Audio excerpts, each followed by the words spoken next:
I've selected the for sale flyer as my starting template, and now we will go through this template and customize it to show you how to build an interactive assignment for your students. Now, the first thing I want to do is change the color of this box. I'm not a huge fan of red, so I think for myself I'll make it some sort of teal. In order to change the formatting for this particular shape, I'll tap on the paintbrush in the top right. Here I can tap on fill and I can choose from a variety of pre-selected colors, or I can tap into the color palette and even swipe right to create my own color. I tend to like these bluish green hues, but not quite so bright, so they're a little easier on the eyes. And that looks pretty good to me, and I want to make sure that this color is available for me in the future, so I'll also use the eyedropper within the formatting palette, and let's see what happened there. There we go. And now I've saved that color to my eyedropper palette. I'm not too fond of the text within the shapes also, because there aren't a ton of options for moving the text around within the box. So what I mean by that is the words for sale are being typed into the teal box, but they're not a separate object themselves. So I can't just drag the letters and move them around.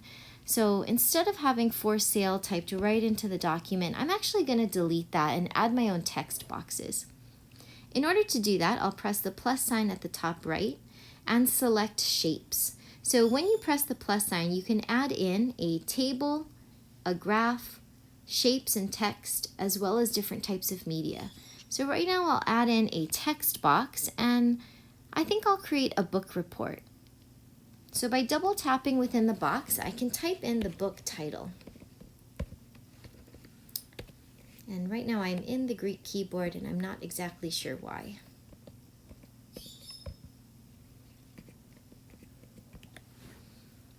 I do not want this serif font. I tend to like sans serif fonts a little better, so I'm going to format that by tapping on the paintbrush, and I will select Helvetica for this. I think I also want my text color to be white, so I'm going to go ahead and change that here, all within the formatting palette. And that looks a little small. So I will also change the font size to be maybe 20. 22. 22 looks good. And here I can adjust my text box so that it doesn't take up too much room, and that looks pretty good. I also want to include the author name on this document, so I'm going to copy and paste this text box by tapping on the box and pressing copy, and then tapping off of the box and pressing paste. These yellow grid lines that you can see in Pages are a phenomenal little tool that help you to align things vertically and horizontally with other objects on your document. Here I will type in author name. And whenever you see your text disappear, it just means that your text box is not large enough for all of the letters that you have in there. So I'm going to change my font so that it's a little smaller than the book title, because I do think the title should be the largest text on the page. Okay, that looks pretty good. And I'll paste another box here. This one I'll put a little lower. And I'd like this one to say a book review by student name. And I'm going to make that font pretty small. And I just need to extend the box so that all of my text displays. Now that looks pretty good, but I think student name should be a little lower on the page. I think book title and book author can stay close together. Okay, so that looks pretty good for my book report. Now, I think I'm also going to delete this photo of a moped just so that I can show you how you would create a media placeholder image. A media placeholder image will allow students to add images directly into a particular area of the document. So if you look at the moped image, there's a plus sign on the bottom right. So this instructs students to tap on the plus sign to be able to add their own photo into this area. But since we should know how to do that ourselves, I will just go ahead and create that from scratch. So I'll tap on the moped and delete it so that we have a blank space to work with. I think I'd also like to put a heading in here. So I'm again going to tap on book title and copy that. And I will paste that down here. Now I think this area is going to be reserved for the visual story plot. And what I mean by that is I'd like the students to take photos that they think best represents the plot of the story that they are reflecting on. So if they were, for example, reflecting on The Secret Garden, they might take photos of gardens that they see around their house, or they might take photos of really great or interesting looking doorknobs or keyholes or things that are indicative of the plot itself. Because my background is light gray, I think I'll change the text color to dark gray, and I'll need to expand this box to reveal the text. Now what's interesting here is every time I tap on this larger light gray box, you'll see that instead of having blue dots around the corners, which allow us to resize, this document has grayed out X's, and you see in the formatting bar that pops up, there's an option to unlock. So this is actually a locked shape, and anytime you want students, or you don't want students rather, to be able to modify things on the page, you definitely want to lock them.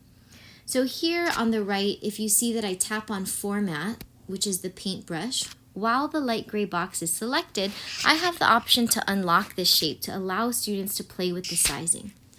If I unlock it, you'll see that the grayed out X's now turn to blue circles, and I can play with the size of that. But I really don't want the students to be messing with the formatting that much, so I'm gonna tap on my paintbrush to format, hit Arrange, and halfway down the Arrange options, I'll click on Lock. So now that shape goes back to a locked position. Okay, so now we will insert a photo and we will make it a media placeholder so students know that they need to insert their own photo in place of the one that comes on the template. In order to do that, I'll tap on the plus sign and toggle over to the media options.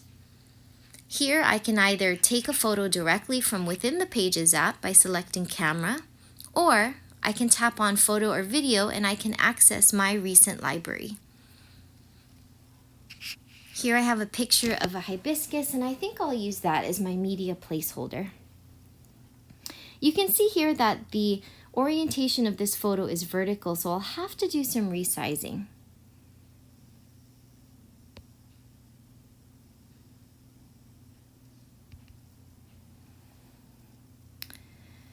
And I'm gonna have to expand this so that it becomes a horizontal picture.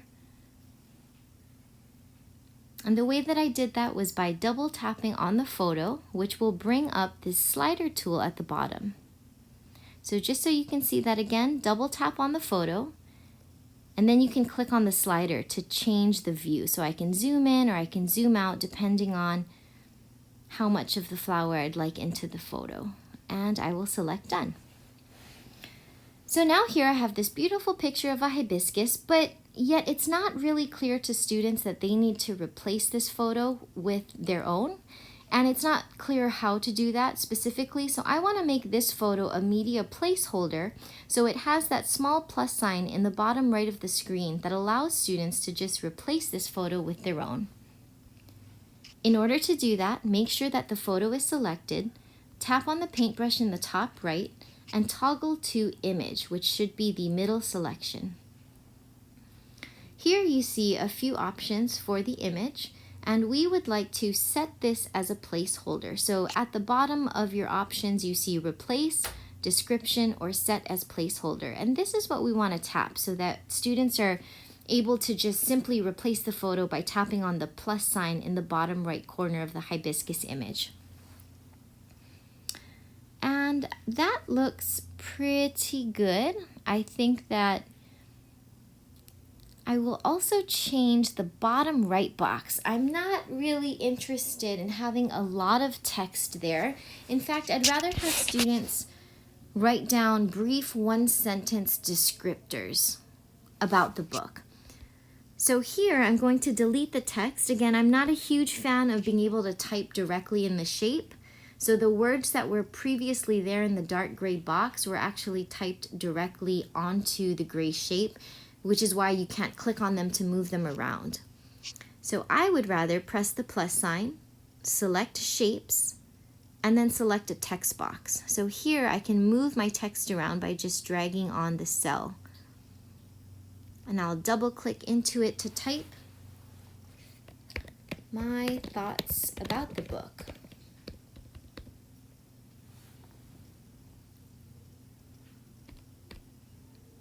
And maybe I would like them to make an I wonder statement, an I can't believe statement, and an I noticed statement. So here I'll use bullet points to separate those three thoughts. In formatting under the paintbrush, if you look about 3/4 of the way down, you see bullets and lists. So here I'm going to tap on bullets and lists, and I'll select a regular bullet here. Now the first thought is the I wonder. The second thought I want the students to explore is the I can't believe. And I'll add the ellipses to the top statement. And the third is I noticed. Again, this font is different than the font above, so I want to make sure that I format the font by selecting the text, tapping on the paintbrush, tapping on font, and going to Helvetica. I think also this font might look better in white, so I'll change the text color to white. And I think I might enlarge it just a bit, just so it's a little more clear to see. That looks pretty good.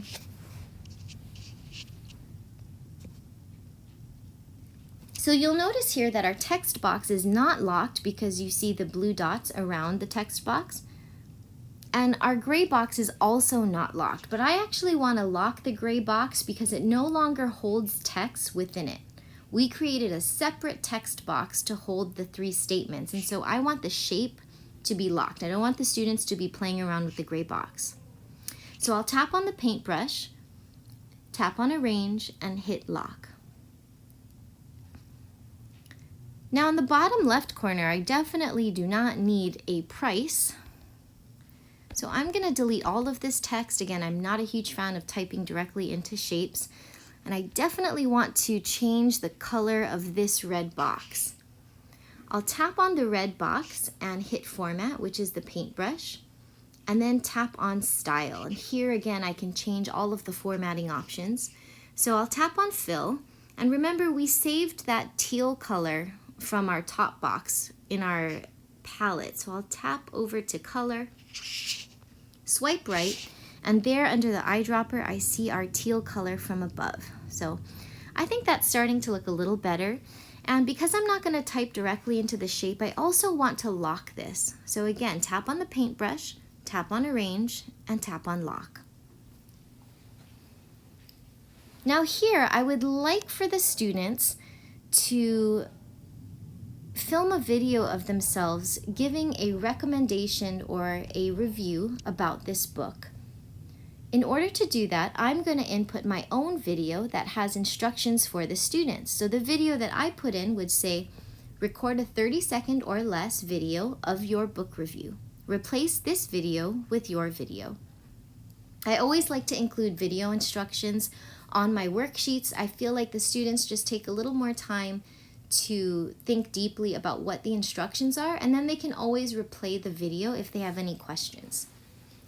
So here I will just copy our book title box. So I'll press copy, tap onto our worksheet and press paste. And I'll move this text box, I'm just dragging it down with my finger, and I will call this my video recommendation. So again, whenever you see the blue plus sign on an object, it just means that you need to make the object bigger to contain your text. And I will change the font size. So I selected this text, tap on the paintbrush, and change the size until you're satisfied with the way that your text box looks. Okay, that looks pretty good, and I think I will lock this because I don't want the students changing that title. So I'll tap on the paintbrush, tap on Arrange, and tap Lock. To add our description of the assignment for the video recommendation into our document, tap on the plus sign, tap on Media on the far right, and select Photo or Video. Tap on your videos and select the video that you'd like to add. This pop-up notification is just telling us that the Memoji video will be inserted with a black background. That's a very large video, so I can drag the corners of the video to resize it, and I'll center it here. Now, one or two functions that are not available in iOS that are available in Mac OS.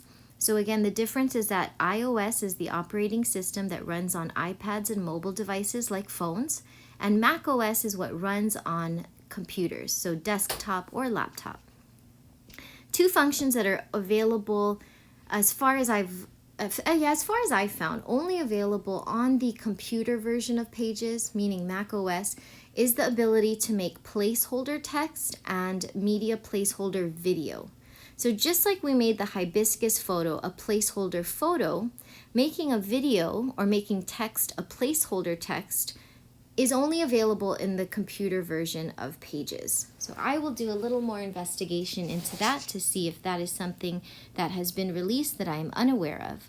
But for right now, I think students will know how to delete our Memoji video and add in their own.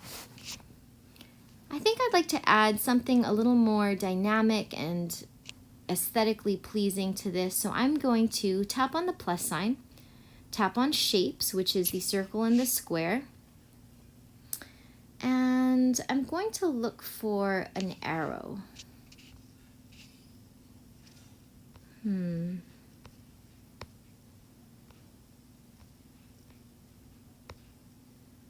not seeing anything that is too dynamic.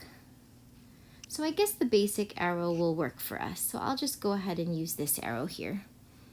I definitely need to resize it.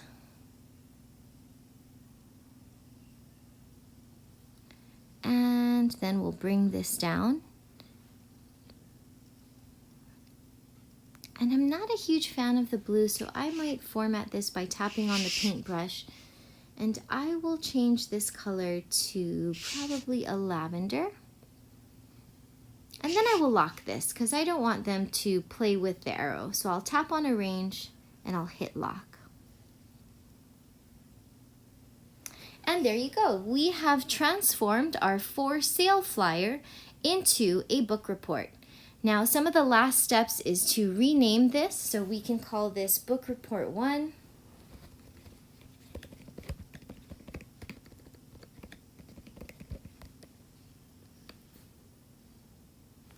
And when you share this with your students, you can airdrop this document to them. So when we exit out of this, we see that our document Book Report 1 is saved to our iCloud Drive, which is great. I can hold down on the document and then I have options to share. So for those of you using Apple Classroom, you can very easily airdrop this document to your class through Apple Classroom. Otherwise, you can tap on Share, select AirDrop here, and you will see all of your student devices on this scene.